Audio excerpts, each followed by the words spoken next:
There is only one way of ending this. It's ending occupation. Because occupation has become the cancer that is eating the lives of both people.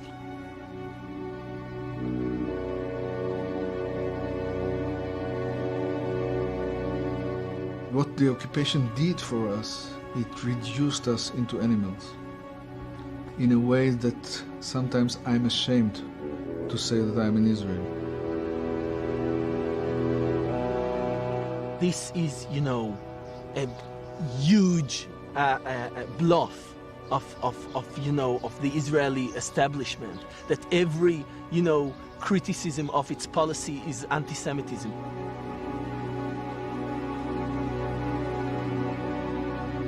Sometimes I feel pity for the Israeli mothers, because they are thinking that the soldiers or their sons are victorious soldiers, but they should come and see what their soldiers are doing here. "25 years ago, I made a film called Palestine is Still the Issue. It was about a nation of people, the Palestinians, forced off their land and later subjected to a military occupation by Israel, an occupation condemned by the United Nations and almost every country in the world, including Britain. But Israel is backed by a very powerful friend, the United States. So in 25 years, if we're to speak of the great injustice here, nothing has changed. What has changed is that the Palestinians have fought back. Stateless and humiliated for so long, they've risen up against Israel's huge military machine, although they themselves have no army, no tanks, no American planes and gunships or missiles.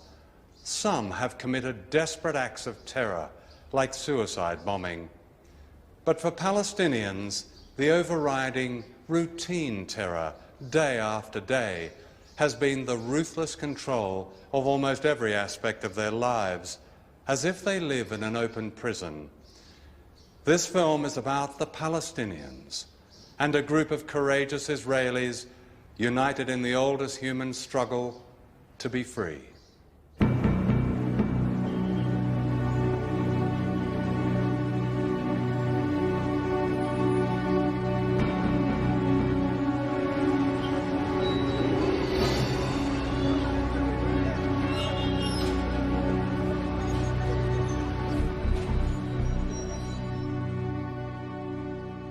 Last April, troops and tanks of the Israeli army attacked Ramallah and other towns in occupied Palestine. This was reported as an incursion to stop terrorism. In fact, it was also an attack on civilian life, on schools, offices, clinics, theatres, radio stations. This systematic vandalism is typical of one of the longest military occupations in modern times. Even the Culture Ministry was destroyed. The director, Liana Badri, a distinguished novelist and filmmaker, showed me the devastation shortly after it had happened. This is the administration room. We had a lot of files here. Yeah. You can see that everything were broken. It was the best place in the ministry. I mean, what you did here was promote projects for Palestinian culture, basically. Filmmaking, projects for children. Exhibitions, book exhibitions, painters exhibitions, festivals, dance, folklore. We had a lot of projects. Now we don't have anything to begin. We don't have computers, equipment, furniture, and we have this feeling of humiliation. The smell is awful, isn't it? Look at this. This is awful, yes. This is a bag of shit, and there's shit smeared all over the photocopier. Two. So they just ate and bags of defecated shit, in the same place. Yes, and putting them on the photocopy, putting the shit everywhere, even on the walls. And you can see that we have two toilets in every floor, but they didn't use the toilet. All the time they were making it on the floor or anywhere, as you can see.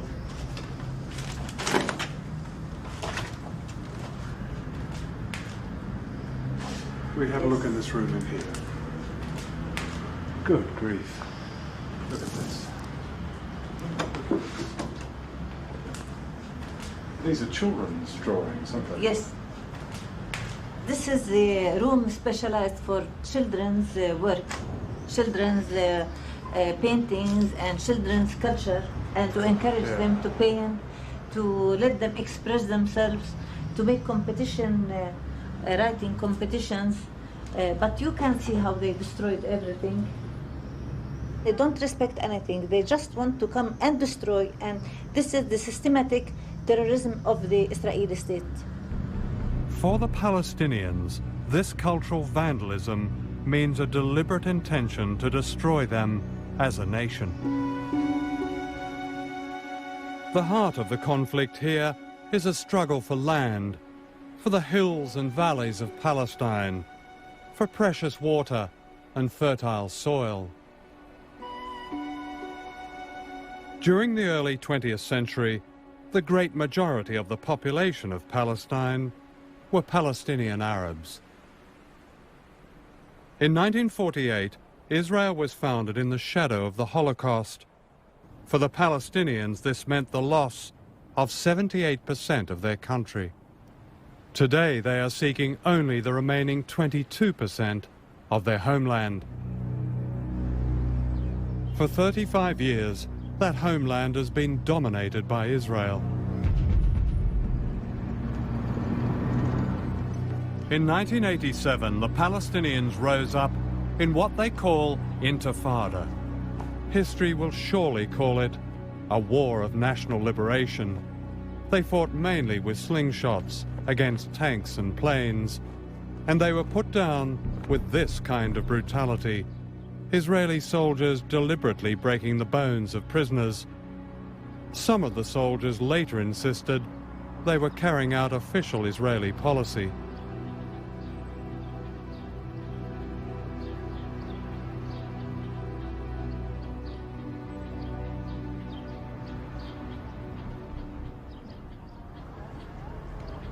Two years ago, the Palestinians rose up a second time.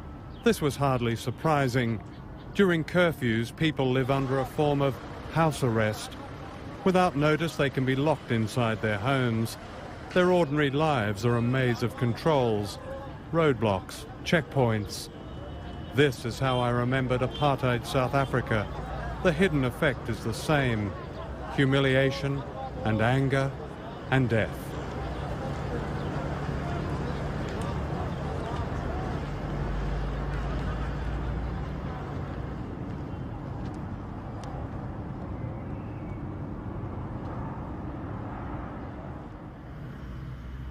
This Palestinian woman knows how devastating the impact of checkpoints can be. Last October, she was about to give birth to her second child, and she and her husband set out for the nearby hospital. They were stopped at an Israeli roadblock where they pleaded to be let through.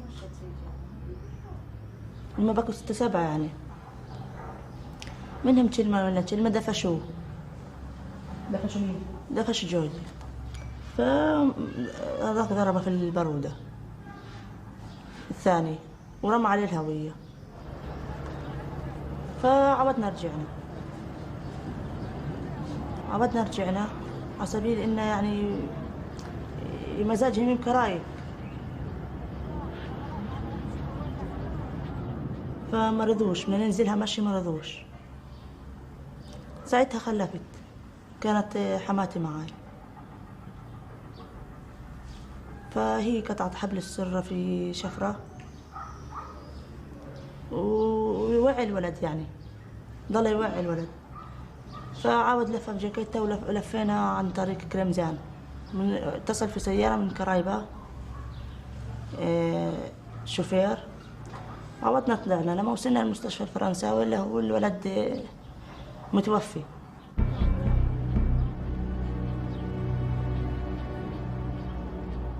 Stories like Fatima's seldom make headlines, and yet many similar cases have been documented. ليش بيسووا فينا هيك مش عارفين احنا يعني. ايش بالنسبة لي انا يعني شو بيني وبينهم. مع كل الشعب الفلسطيني.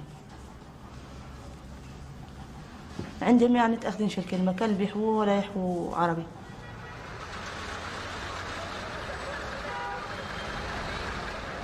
Palestinians try to lead a normal life, but life is never normal. During Israeli military operations, curfews stop everything. Ambulances are denied access to the sick and wounded. Children are stopped from going to school.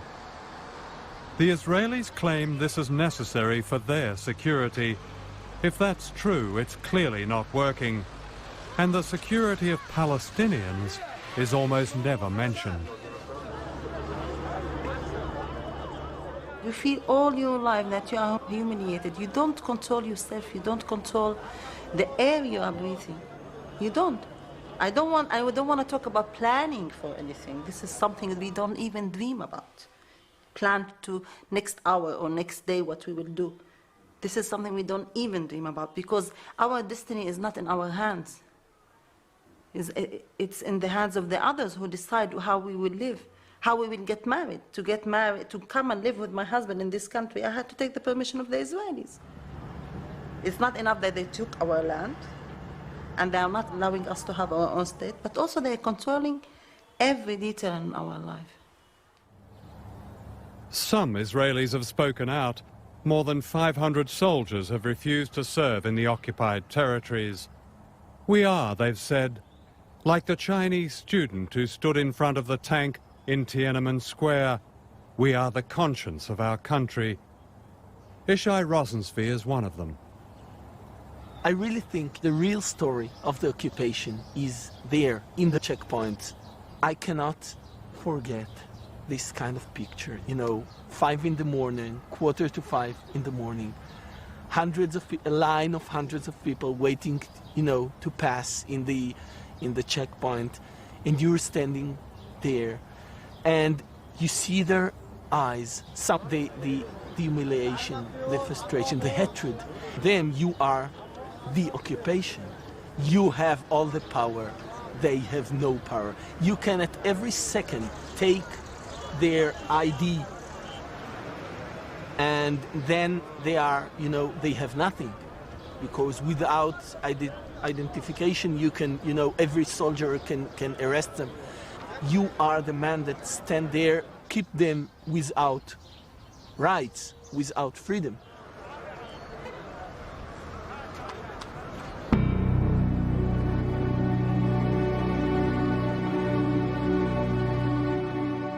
The world often sees the issue of Palestine through the tragedy and horror of suicide bombings, an expression of despair by powerless people against an oppressor armed with modern weapons. The first female suicide bomber struck in January 2002. Her name was Wafa Idris, the only daughter of a family of refugees who were driven out of their home near Tel Aviv. She was 28, an ambulance volunteer. وبعدين علاقة صداقة كانت موجودة بينه وبينها. واللي حصل إنه وفاء قامت في عملية كانت مفاجأة إلنا. What makes an ambulance volunteer, a carer, become a suicide bomber? طبعا كانت هي تيجي على البيت تحكي لنا انه اليوم في واحد استشهد، طبعا نزل مخه على الارض، مصارينه كانوا طلعات، اجره كانت طالعه من محلها. طبعا هاي نوع اثر عليها. بعض الحالات حتى اللي بيكون بعض الفتيات بتكون حوامل بدها تولد، طبعا تولد على الحاجز، يموت الطفل تبعها على الحاجز. صوبت 3 مرات في رصاص المطاط. هذا انا بتوقع انه هذا يكون دافع قوي انها تنتقم لابناء شعبها. The suicide bombs are presented to the Israeli public as an insane act by an insane people with whom there is no chance for peace, instead of putting a wider analysis which would say there is a way out of the suicide bombs. While everybody condemns them, and rightly so, there is a way out of it. And the way out of it is to provide the circumstances in which these young people would find avenues of hope instead of avenues of despair. There is, I would say, an orchestrated campaign to silence that kind of analysis inside Israel.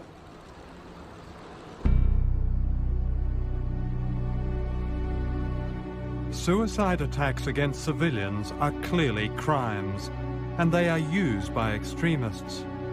But the extremists rely on the brutality of the occupation and the despair of their young volunteers.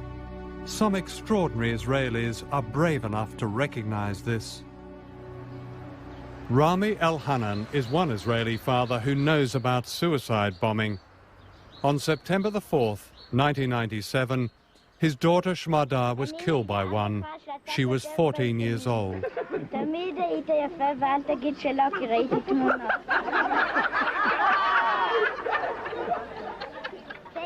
She was a child of peace. She was full of life, very laughing girl, very good student, dancing, everything that little girls do.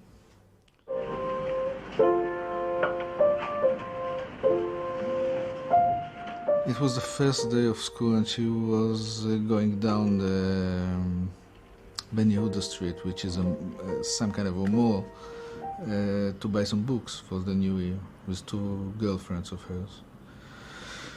One of them, Sivan Zaga, died with her, and the other, Daniela Birman, was very, very severely wounded.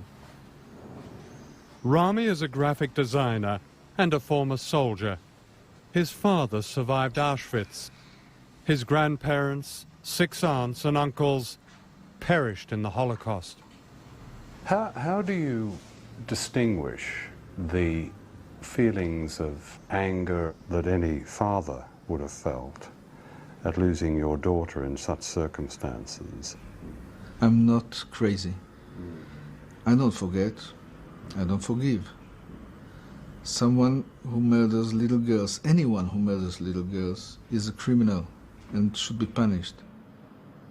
But if you think from the head and not from the guts, and you look what made people do what they do, people that don't have hope, people who are desperate enough to commit suicide, you have to ask yourself, have you contributed in any way for this despair, for this craziness? It hasn't come out of the blue.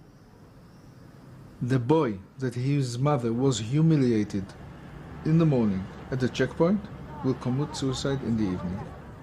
The suicide bomber was a victim the same as my girl was.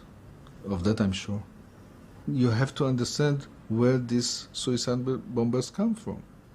Understanding is part of the way to solving the problem.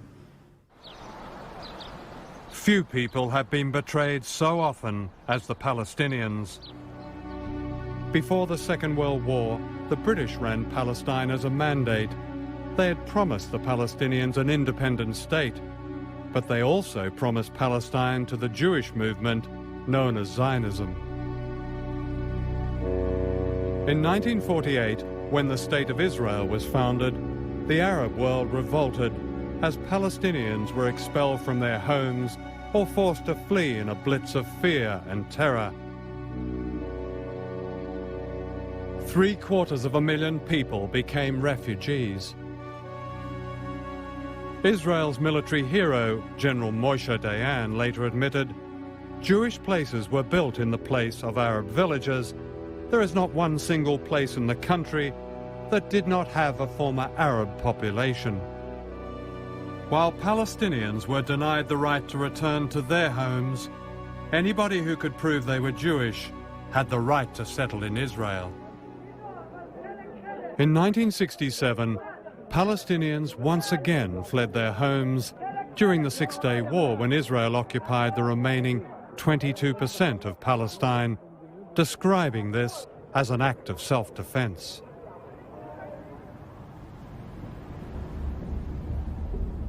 To the Palestinians, it seems that Israel's colonizing never stops. This looks like a medieval fortress, The Israelis call it a Jewish settlement. In fact, it's part of a network of armed colonies that, by one estimate, effectively control 42% of the occupied West Bank. Many of them dominate and intimidate Palestinian communities. They are illegal under international law and have been condemned by the United Nations. When I came to West Bank and saw all these settlements, Israeli settlements, on the tops of the hills, you know, surrounding all the cities, so you feel that they are over you, they are superior. And you are the ant, the insect down, you know? And you know, this is your land, it's nobody else's land, this is our land. But still, they are the ones who are on the tops, and they have all the weapons, and they control also everything in the West Bank. This is Moshe Dan. He's taking me to a Jewish settlement in the south of the country, in Palestinian Gaza. Shalom. Shalom. אני מדריך שלהם. תן לי בבקשה את הקשר. I see here, this is all electrified fence along here, isn't it? Electrified barbed wire. I mean, this is almost a constant state of war, isn't it, really? I mean, if you have to put up something like electrified barbed wire. It is today.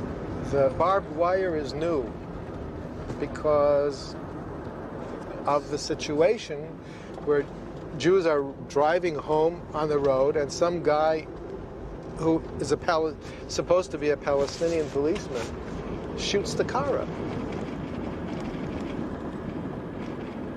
The Israelis bring with them a version of apartheid. We pass this road being built for the sole use of Jewish settlers and soldiers.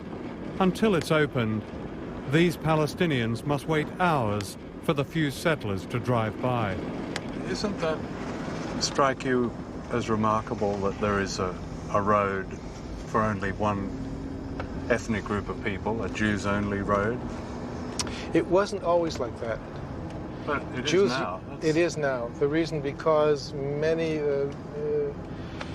about a year and a half ago, a school bus was blown up, an Israeli school bus, as it was traveling from Kfar Darom by Arab terrorists. So we decided that the best thing to do would be to create some kind of separation. There doesn't seem to be any doubt that the majority of people deeply resent the presence of this settlement.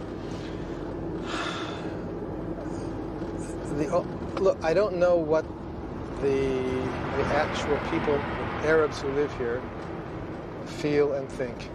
On a political level, they, I'm sure, would prefer not to be under Israeli rule. But in terms of raising their families and supporting their families, this is, I think, one of the best solutions for them. For 35 years, the United Nations has voted on this best solution.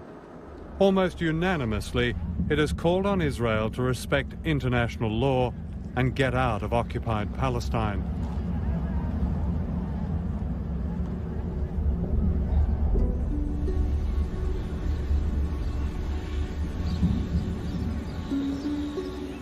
Inside the settlers' fortress is a surreal middle-class suburb, dropped into one of the most overcrowded and porous corners of the world.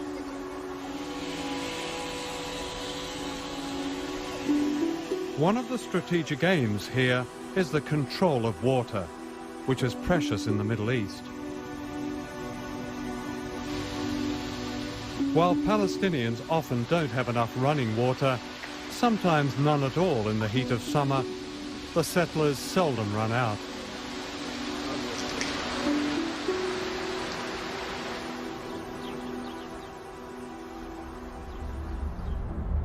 And the symbol of the occupation is this wall.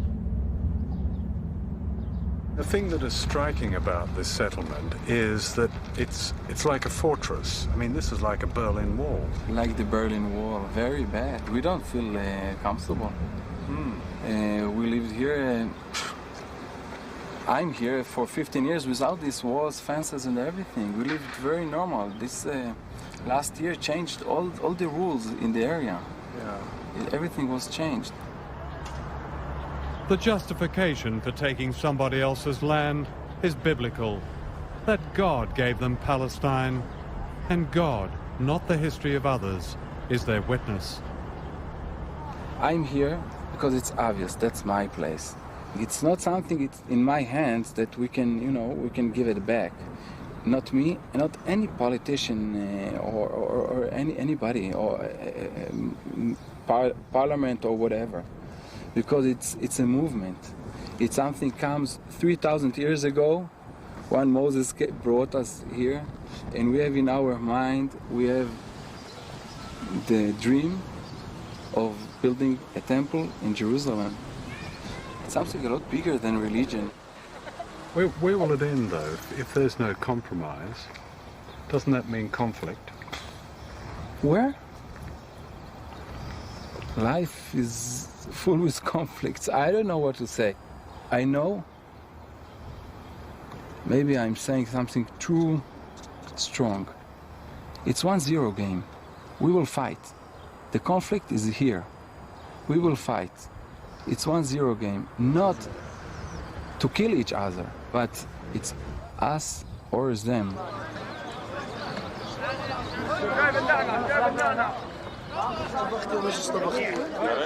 On the other side of the wall is the reality of Palestine. At yet another checkpoint, people are waiting and waiting. Let me just take you in a journey from Gaza to Khan Yunis. This normal journey usually takes 20 minutes to reach from Gaza town to Khan Yunis. But after this checkpoint, this journey sometimes takes people from 4 to 9 hours. People, as you see here, waiting to go from Gaza to Khan Yunis to guarantee the security of the passage of 2 or 3 settlers. Yeah. So it is the security. So 2 or 3 settlers will drive along here. In the meantime, all this traffic has to bank up. Exactly.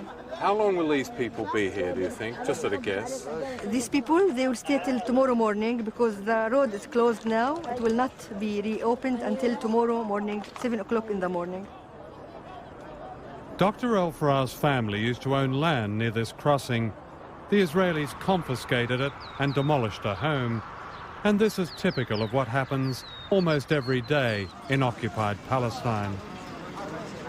They demolished my house and another 26 houses the same night. I call it terrorism. Here I call it terrorism. How long had your family lived there? Maybe back to 900 years. We were in the same place. I feel angry. I feel devastated. I feel abandoned by the world. Let me be frank with you. I feel that nobody is taking care of us.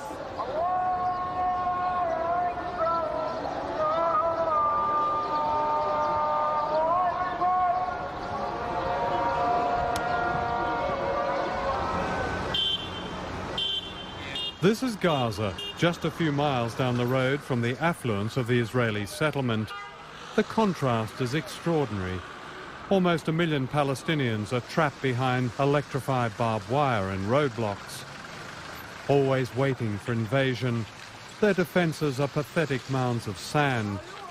Fear has a permanent presence. Waiting for the invasion is worse than the invasion itself. Because you're waiting, you don't know when, where, and how they will hit or come in. The first time they bombed in Gaza, I was there in another flat, and we had children, many children in the building.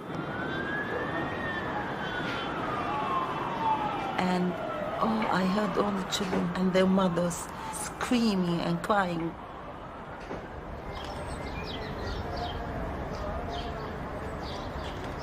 The half-built buildings of Gaza are a testament to the hopes raised, then dashed, by the talk of an independent Palestine. Without Israeli permission, most people can't leave and they can't return. They can't get to jobs. Their produce can't get to market.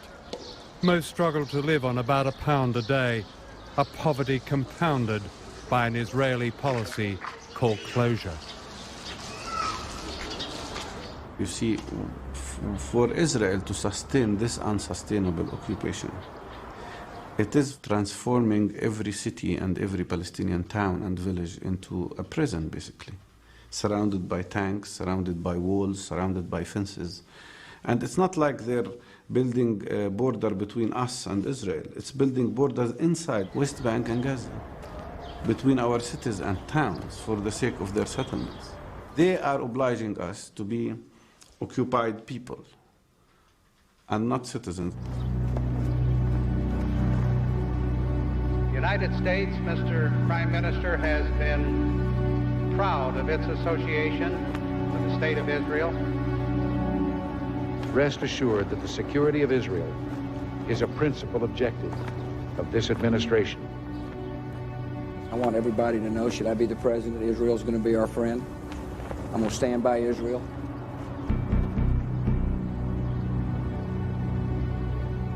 Israel's occupation of Palestine would not be possible without the backing of America. In the oil-rich Middle East, Israel is America's deputy sheriff, receiving billions of dollars along with the latest weapons, F-16 aircraft, bombs, missiles, Apache helicopters. Today, Israel is the fourth largest military power in the world, and it has nuclear weapons. We saw an Apache helicopter circling in the sky above our heads, then shooting a missile. The rockets fell just 200 meters from our house. All our windows were shattered. I had a child in front of me, my daughter, who was 11 years old, shivering from fear, worried, frightened to death. And I could do nothing to protect her. And you don't know whether in the second minute you or your daughter will be dead. That feeling of impotence is indescribable, and I will never forget it.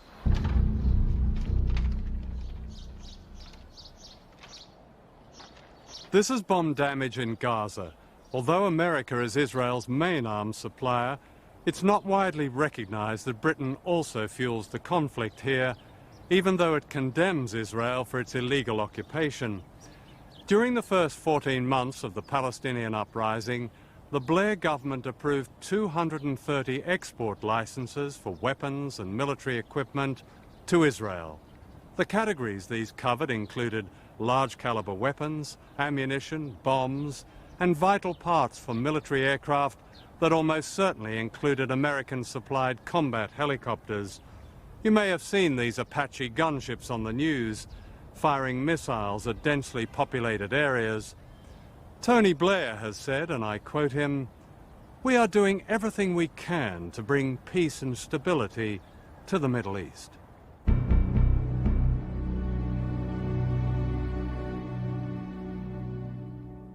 As much as they humiliate us and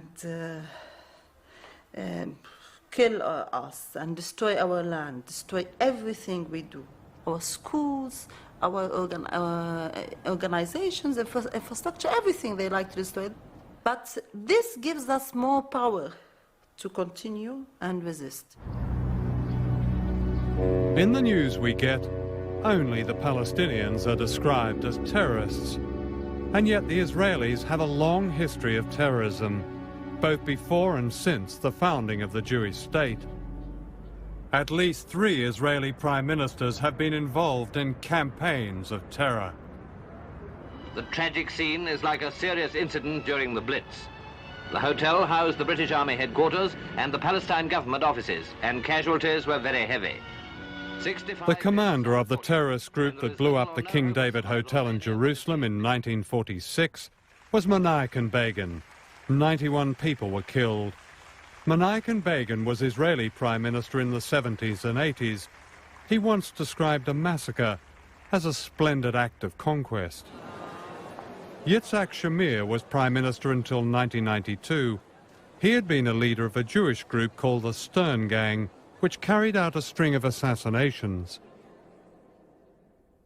When those Israelis, who are now famous names, committed acts of terrorism just before the birth of Israel, You could have said to them, nothing justifies what you've done, ripping apart all those lives. And they would say, it did justify it. Well, what's the difference? I think we have now, as an international community, come to a new understanding. I think after September 11th, the world got a wake-up call. Because terrorism today is no longer the mad bomber, the anarchist who throws in an explosive device into a crowd to make a point. Terrorism is going to move from the present situation to non-conventional terrorism, to nuclear terrorism. And before we reach that point, we have to remove this scourge from the earth. And therefore, whether you're talking about the struggle here between Israelis and Palestinians, the struggle in Northern Ireland, the struggle in Sri Lanka, or any of the places where terrorism has been used, we must make a global commitment of all free democracies to eliminate this threat from the world, period. Does that include state terrorism?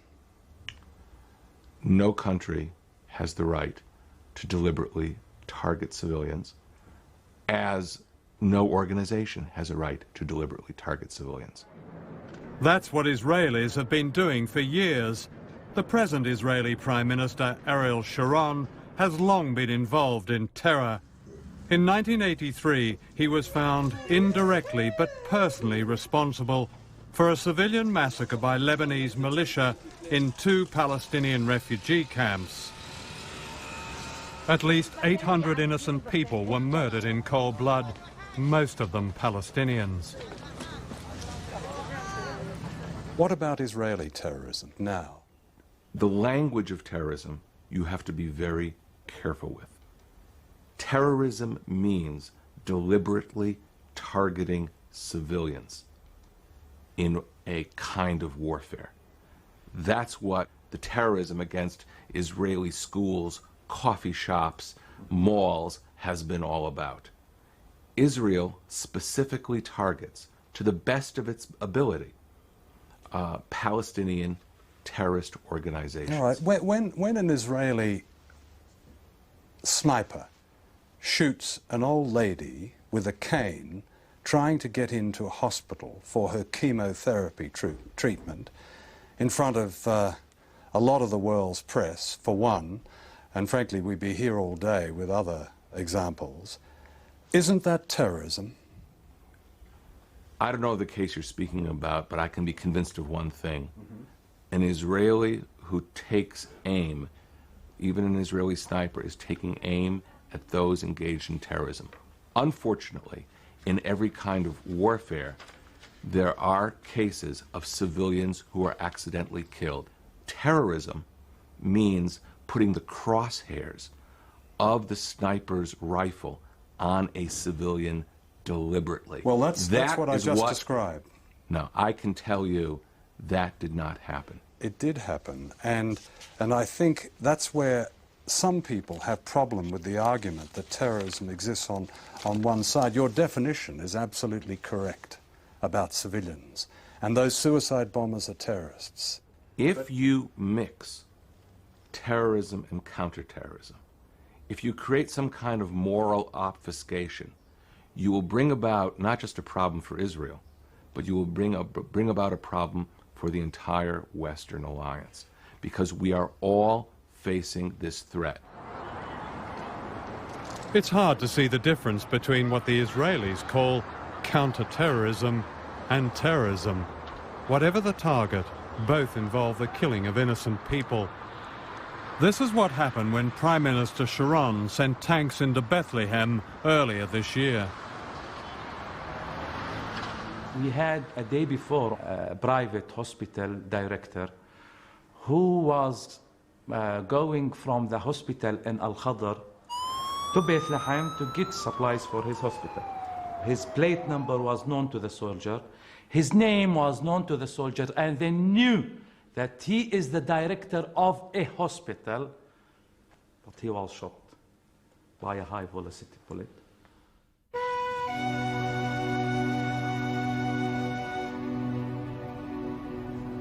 In 1988, the Palestine Liberation Organization, led by Yasser Arafat, recognized Israel's right to exist and Israeli sovereignty over 78% of Palestine. It was an historic compromise. And in the early 90s, a breakthrough for peace seemed possible. It was in this room in a Jerusalem hotel that the first direct talks between Israeli and Palestinian officials took place in 1991. These led to further meetings and an agreement in the Norwegian capital, Oslo, that set up an autonomous mini-state in the territories occupied by Israel since 1967. For Yasser Arafat and his people, it was seen as a beginning, but the reality was different. What the majority of Palestinians got was a classic colonial fix. Arafat and his elite got the trappings and privileges of power, while the mass of the people got what one Israeli journalist called the autonomy of a prisoner of war camp. In July 2000, the two sides met in America to reach a final agreement, but among the issues they discussed was a profound disagreement about just how much land was on offer. Israel's Prime Minister at the time, Ehud Barak, claimed he'd offered the Palestinians almost all the occupied territories back and said that Arafat had rejected this. In reality, the Israelis were expanding more and more illegal settlements on Palestinian land, even during the negotiations. Add to that the special access roads with their checkpoints, and the Palestinians say that all that was left was a group of colonies with their borders patrolled by military bases. It's very important to understand that from a Palestinian point of view, they were asked to sign, in the end of the day, a document which did not relate even to one of the central issues for which they had been struggling for more than 100 years. They are left eventually with an offer of 10% of what used to be Palestine. The Israelis who dictated this offer in the summer of 2000 are not even talking about a proper state.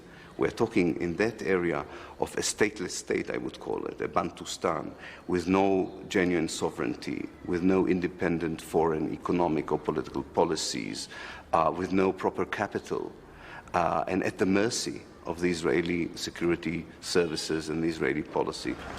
Not only that, but there is now documented evidence that the Palestinians had made an extraordinary offer to the Israelis, conceding even more of their land. But this was not news at the time. If there is no justice for the Palestinians, there will be a reckoning in the young generation. السلام عليكم ورحمة الله وبركاته.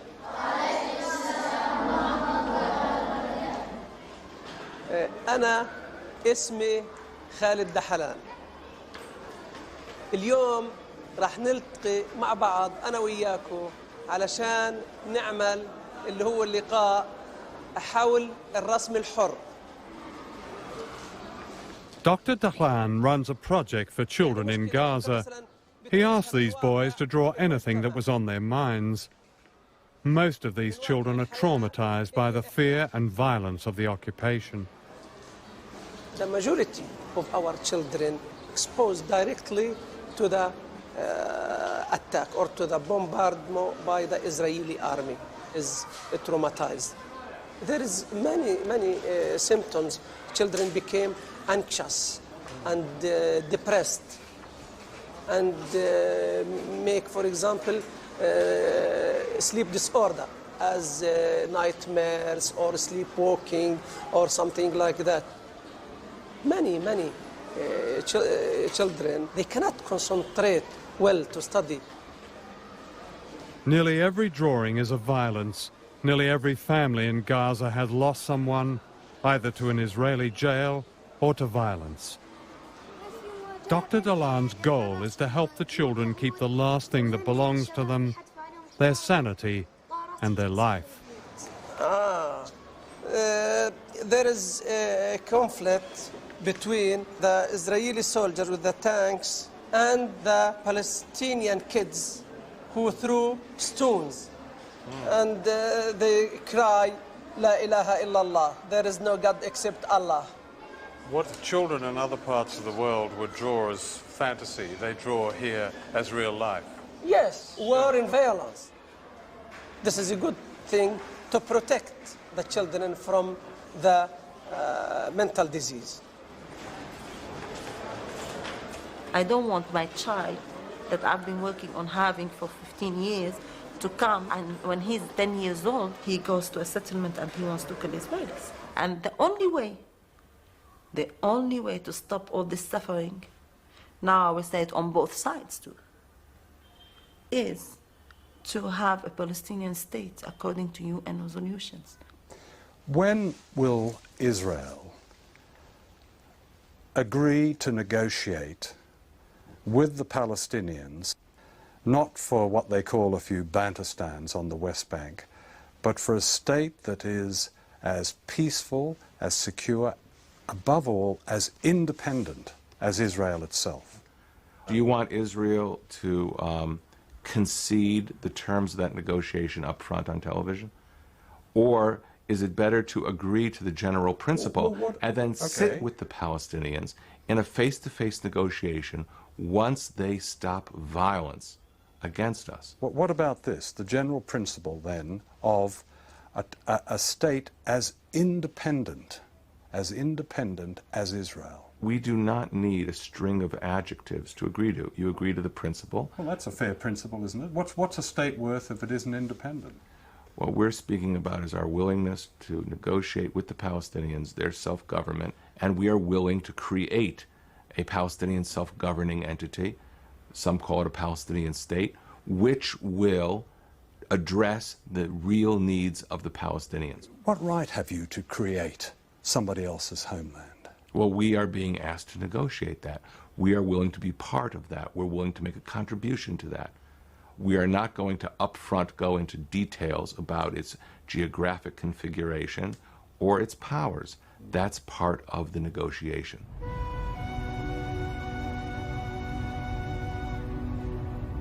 I support sanctions, selective sanctions on Israel, because I tell my friends here and my colleagues, I would rather have you pay an economic price than pay the price I think you will pay in terms of human lives. The stronger party in the conflict, Israel, has to understand that there is a price for going on with the policies it carries. What do you say to those fellow Israelis who will inevitably come up with the view that in the end we're going to be pushed into the sea? This expression, will be pushed in... By this mosquito, we are the most powerful power in the Middle East. We have one of the greatest and more powerful armies in the world. In this last operation, there were 4 divisions, armored divisions, against some 500, 2,000 armed people. It's a laugh. Who will push us into the sea?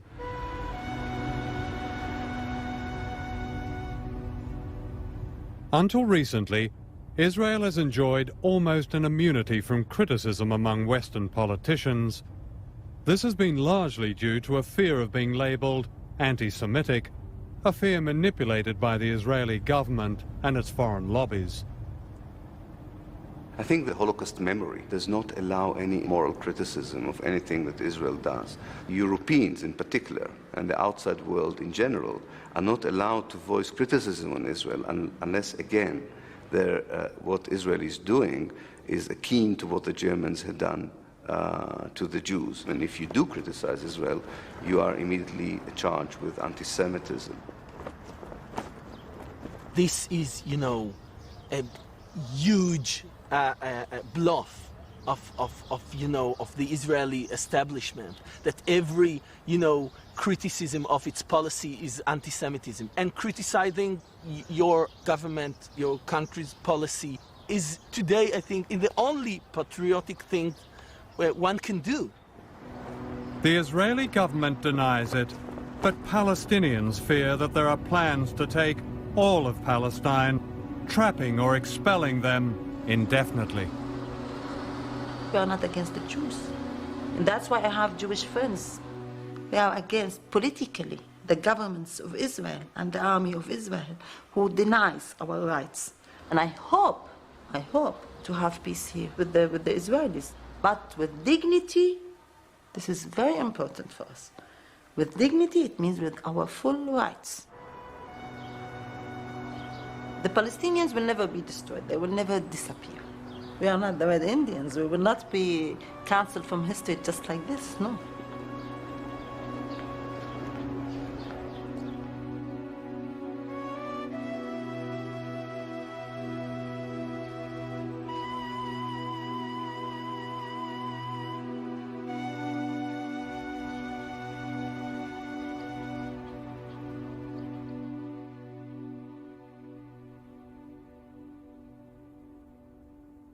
It is not surprising that the Jewish people of Israel should feel insecure. No one should ever forget that the most devastating genocide in human history happened only 2 generations ago. But a true sensitivity to that awful memory comes from the same basic humanity that recognizes the suffering of the Palestinian people and the courage of their endurance. The truth is that Israelis will never have peace until they recognize that Palestinians have the same right to the same peace and the same independence that they enjoy. Recently, that great voice of freedom, Archbishop Desmond Tutu, asked this: have the Jewish people of Israel forgotten their collective punishment, their home demolitions, their humiliations so soon? Israel's own dissenting voices have not forgotten, and those who speak out in this film honor the best traditions of Jewish humanity. If Rami, the man who lost a young daughter in a suicide attack, can understand the root cause of the violence here, isn't it time that others broke their silence? The occupation of Palestine should end now. Then the solution is clear: 2 countries, Israel and Palestine, neither dominating nor menacing the other. Is that impossible? Or is history to witness the consequences of yet another silence?